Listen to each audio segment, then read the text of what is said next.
салом мефиристам ба ҳамаи он азизоне ки моро дар озодӣ видео канали радиои озодӣ дар чанд дақиқаи дигар тамошо хоҳанд кард. чун ҳамеша дар суби барвақт Ҷалол Гулхоҷа ҳастам бо хабарҳои тоза дар канори шумо. имрӯз чоршанбе аст 12 июн ва ман дар чанд дақиқаи дигар хабарҳоро барои шумо хоҳам гуфт аз Тоҷикистон ва ҷаҳон. аммо қабл аз ин нигоҳе меандозем ба вазъи боду ҳаво. имрӯз дар Прага рӯзона ҳавои абрӣ дар назар аст.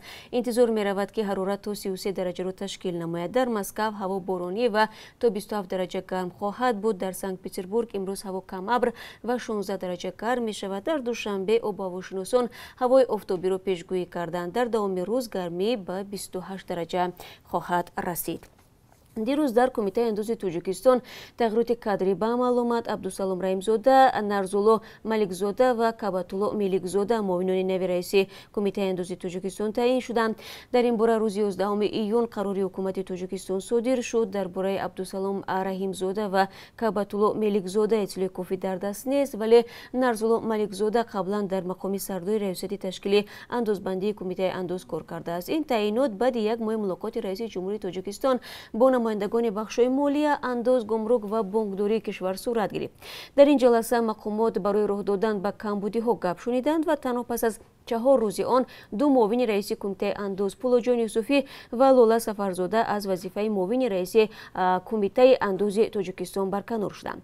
рӯзи 11 июн дар Додгоҳи олии Тоҷикистон ҳам чанд тағйироти кадрӣ сурат гирифт. бино ба фармони президенти Тоҷикистон Аҳтам Акрамов, додраси Додгоҳи олӣ ба сабаби бемории тӯлонӣ ва иҷро кардан натавонистани вазифаи худ бозхон шудааст.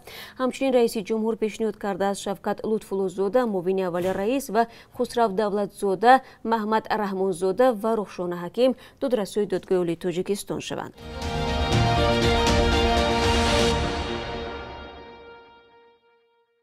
Human Rights Watch ва ё дидбони ҳуқуқи башар аз Созмони Милали Муттаҳид хостааст ҳангоми баррасии вазъи ҳуқуқи башар дар Тоҷикистон ба таври махсус ба сарнавишти онҳое таваҷҷӯҳ кунад ки бо далелҳои сиёсӣ маҳкум шуданд.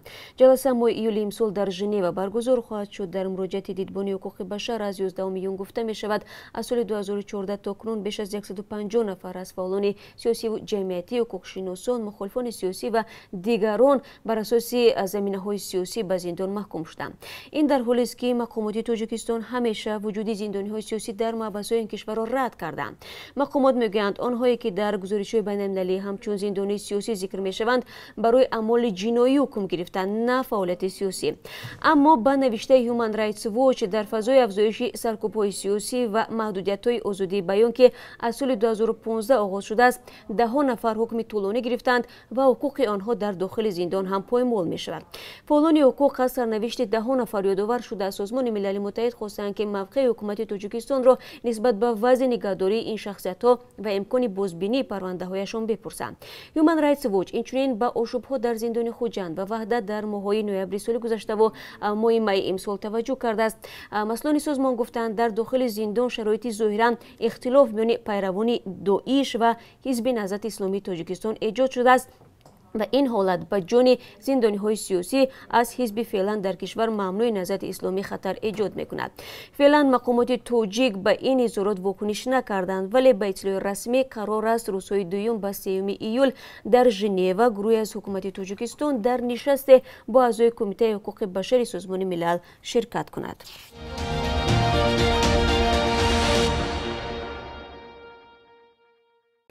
мақомоти Русия парвандаи ҷиноӣ нисбат ба Иван Галунов, хабарнигори Медузаро бекор карданд ва ӯ аз ҳабси хонагӣ озод мешавад. Владимир Колокольцев, вазири корҳои дохилии Русия, рӯзи 11 июн гуфт дастдоштани Галунов дар ҷиноят тасдиқ нашуд. Колокольцев инчунин гуфт ният дорад барканории сардори раёсати умури дохилии минтақаи ғарбии Москав Андрей Спучков ва сардори раёсати мубориза бо маводи мухаддири пойтахт Юрий Девяткинро талаб кунад. кормандони полисие ки Галуновро дастгир карда буданд аз вазифаҳо барканор шуданд. хабарнигори рус Иван Галуновро рӯзи 6 июн дар Москав дастгир ва ба фурӯши маводи мухаддир муттаҳам карданд.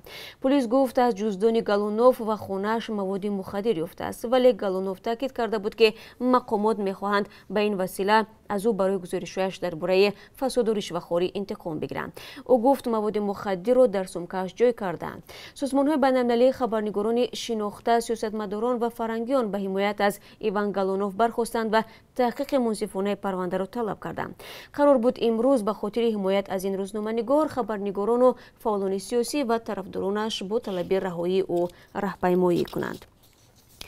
دو چوپان در نزدیکی عقبه یغنا بنشان شده تعداد زیادی از رمه مال در آنجا نابود گشته است. چوپان کریمبای مولانوف در تماس تلفنی با رادیو زودی گفت بر اثر برف شدید و تومن رمه پراکنده شده، نیمش در عقبه غوزن در مانده و قسم دیگرش به طرف عقبه یغنا گذشته است. دو چوپان که هر دو از نوعه غنچند گم شدند. قاضی قاضیف سردار بخش حالتهای اضطراری کوهستان مسچو با رادیو زودی گفت که با کمک چوپانان خواهند رسید. رئیس خواجگی دیقانی سرخکتی نویه کوهستان مسچو منور خبر داد که گوسفندان تلف شده از آن ساکنان دهه سرخکتی نویه مسچو بودند که چند پیش از مسچوی نو به چراگاه‌های کوهستان آورده شدند.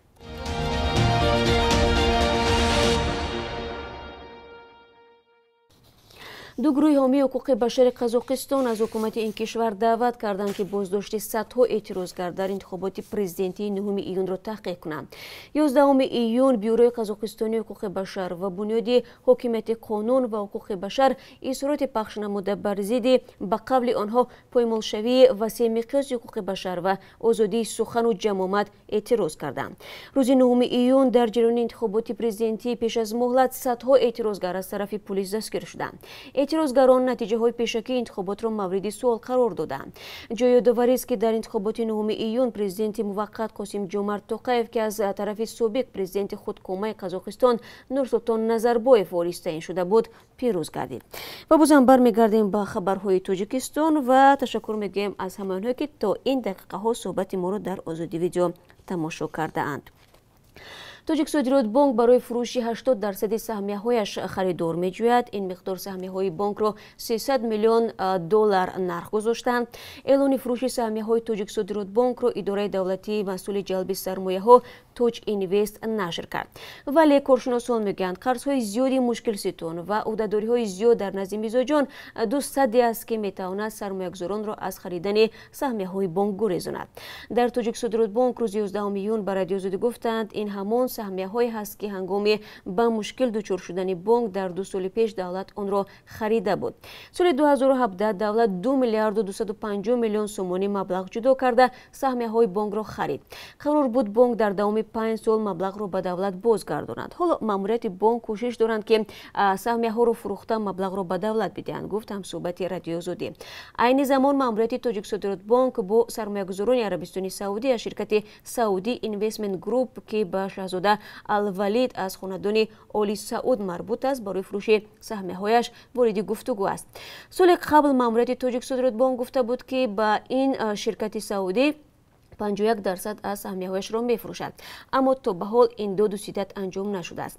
در پایان سال 2018 ماموریت بانک اعلام کرد که کارپوراسیون راه‌های آهنی چونانی چین نیت خریداری سهمیه‌ها را دارد و آماده است 200 میلیون دلار سرمایه‌گذاری کند، ولی این شرکت چینی هم تا به حال حاضر نشد سهمیه‌های بانک را بخرد. تاجیک صادرات بانک و اگرو اینوست بانک پس از رکود اقتصادی روسیه و کاهش قابل ملاحظه پول‌های فرستاده مهاجران دچار مشکل شده در پرداخت پول مشتریان عاجز ماندند.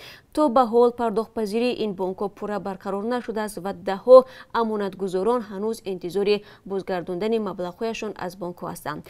قبلا چندی از سازمان‌های بین‌المللی مالی از جمله صندوق پولی مال در این باره چنین نگرانی هم کرده بودند.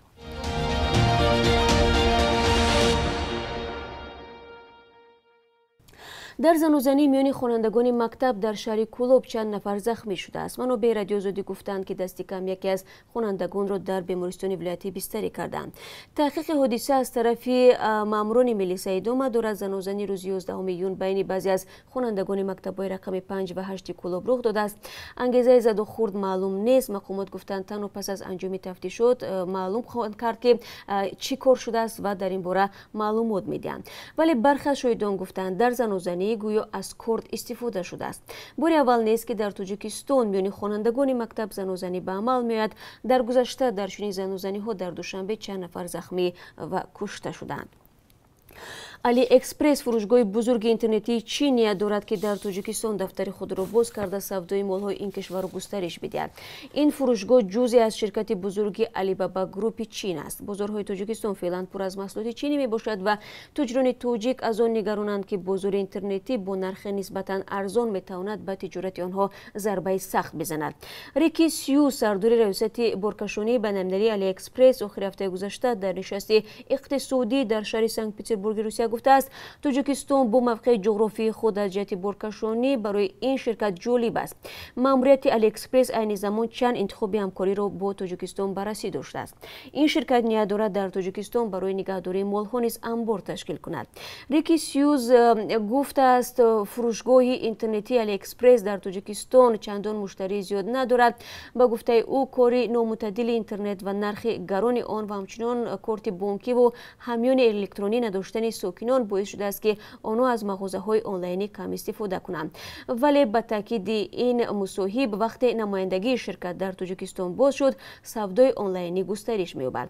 Бо вуҷуди он ки маъмурони Алиэкспресс аз кам будани муштарӣ аз Тоҷикистон мегӯянд, ин мағозаи онлайнӣ ба фарқ аз чанд рақиби тоҷикаш муваффақтар аст.